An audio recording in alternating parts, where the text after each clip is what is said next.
नवरात्रि का उपवास और भूखी सास। सास ने पकड़ ली थी नवरात्रि के उपवास रखने की जिद। 9 माताओं के लिए 9 दिन व्रत रखूंगी। मैया की भक्ति में शक्ति है। मैया हमारे परिवार को अपना आशीर्वाद जरूर देंगी। लेकिन अपना शरीर तो देखिए माँ जी, आपका एक पाँव घर में रहता है और एक पाँव डॉक्टर के यहाँ। फिर से बीमार हो गई तो जय माता दी के साथ राम नाम सत्य भी। अरे राम राम राम, कैसी बातें कर रही हो बहू। राम नाम सत्य हो मेरे दुश्मनों का। मुझे व्रत रखने से मत रोको बहू, वरना देवी माँ नाराज हो जाएंगी। नहीं, तुम्हारी सास माँ नाराज हो जाएंगी। अरे पर माँ, भूखे क्यों रहना है? देवी माँ थोड़ी ना चाहती होंगी कि उनके भक्त भूखे रहें। और आपकी तो सारी मनोकामना पूरी हो चुकी है ना माँ। लालच है बेटा, लालच बुढ़ापे में भी खत्म नहीं होती। अरे तुम चुप करो जी, तुम्हारी भी उम्र है भक्ति भाव करने की। ज्यादा बड़बड़ की ना तो तुमसे भी उपवास रखवा लूंगी। हाँ। अरे रौद्र रूप की उदाहरण कर रही हो मेरी माँ, रख लो व्रत।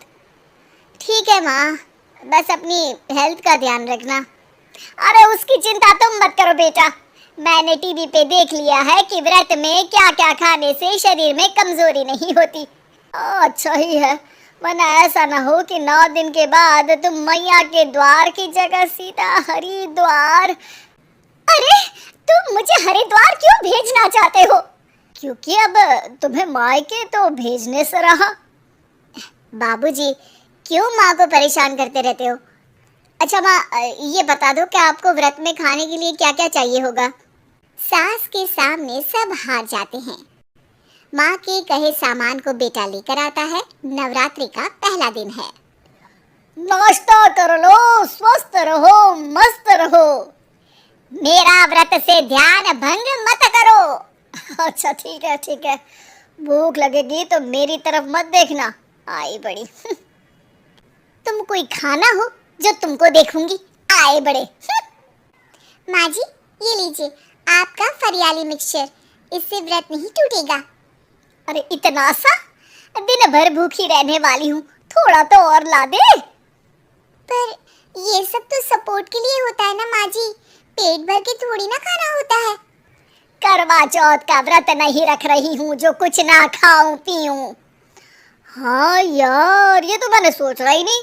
तुम इतने सारे व्रत रखती हो तो मेरे लिए करवा चौथ का व्रत क्यों नहीं रखती? अरे जुबान पे तुम्हारा नाम न रखूं, व्रत क्या खाक रखूंगी तुम्हारे लिए। माँ के कहने पर बहू और भी फरियाली ले आती है, जिसे खाकर माँ डकार मारती है। इतनी जोर से डकारोगी तो दुर्गा मैया भी डर जाएंगी। तुमने तो उनके शेर से भी तेज आवाज निकाल दी। अरे शेर के जैसा पंजाबी मारती हूँ मैं, देखना चाहोगे? तुम्हें पता है ना, व्रत रखते समय हिंसा वाली बातों से, विचारों से और बुरी चीजों से दूर रहना चाहिए। सही कहा, बुरी चीजों से दूर रहना चाहिए। इसीलिए तो तुमसे दूर जा रही हूँ, दूसरे कमरे में। सास ने कई सारी ऐसी चीजें खाई जिनसे व्रत ना टूटे। बहू, सब्र का फल मीठा होता है। इसका मतलब ये थोड़ी है कि तू मुझे शाम तक फल नहीं खाने देगी। माँ जी, 1 घंटे पहले ही तो आपने इतना सारा। अरे खाता ही बना ले, उसमें लिखा करे कि मैंने कितना खाया, कितना पानी पिया। अरे नहीं नहीं माँ जी, मैं अभी फल लेकर आती हूँ। जोर से बोलो। नहीं माँ जी, मैं फल लेकर आती हूँ। अरे ये नहीं, जोर से बोलो, जय माता दी। सासू माँ एक साथ बहुत सारे फल खा लेती है। माँ जी, इतनी जोर से मैं डर गई। अरे भक्ति की शक्ति की पुकार है। पुकार नहीं, डकार है। हाँ हाँ ठीक है ठीक है, चिप्स और लेकर आना जरा, उससे भी व्रत नहीं टूटता।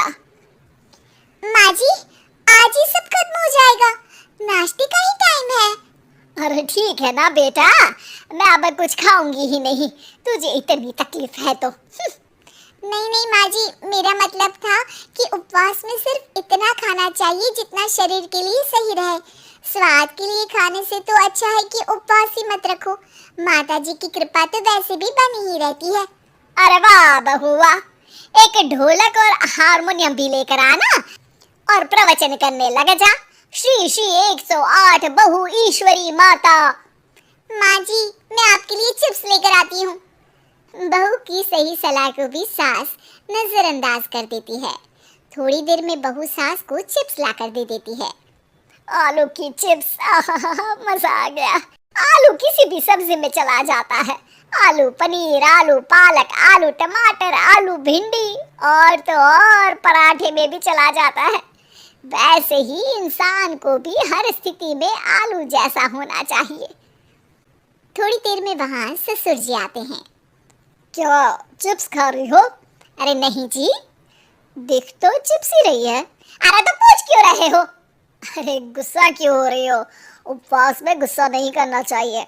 और ऐसा तो है नहीं कि सिर्फ तुम उपवास करती हो, हमने भी तो किया होगा कभी। नहीं जी नहीं, तुम तो कर ही नहीं सकते। तुम उपवास में भी भेजा खाओगे और भेजा खाने से उपवास टूट जाता है। अच्छा, थोड़ी सी चिप्स मुझे दे दो, मन ललचा रहा है। नहीं, उपवास के लिए है। तुम अपना खाना खा लेना जो भी बने। पूरा दिन सास कुछ ना कुछ खाती रहती है। जैसे ही रात होती है, बस उपवास हो गया, अब मैं खाना खाऊंगी। जो दिन भर से खा रही थी उसको क्या बोलते हैं? बाबूजी, क्यों माँ को परेशान करते रहते हो? अरे लड़के, तेरी माँ दिन भर से इतना खा चुकी है कि देश में भूखमरी की समस्या इसी की वजह से बढ़ रही है। और खाने की दिक्कत नहीं है, कितना भी खाए लेकिन सेहत इधर उधर होती रहती है। कुछ ऊपर नीचे हो गया तो तेरी माँ खाने के बाद हाथ धोएगी और तू अपनी माँ से हाथ धो बैठेगा। अरे इत्तू सा तो खाया था, उपवास भी ना तोड़ू क्या? ठीक है, नहीं खा रही बस। अरे बहू, तुम ही बताओ, ये इत्तू सा मतलब कितना खाया है इसने? ना जी ना, मैं कुछ नहीं बोलूंगी। खाना दे रहे हो या नहीं, या 9 दिन बिना जल के उपवास रख लूं? देने के लिए धमकी अच्छी है, सुनने में भी डरावनी लग रही है, पर जैसे तुम्हारी जुबान में स्वाद का खून लगा है ना, तुम भूखी नहीं रह पाओगी। मैं कसम खाती हूँ जी।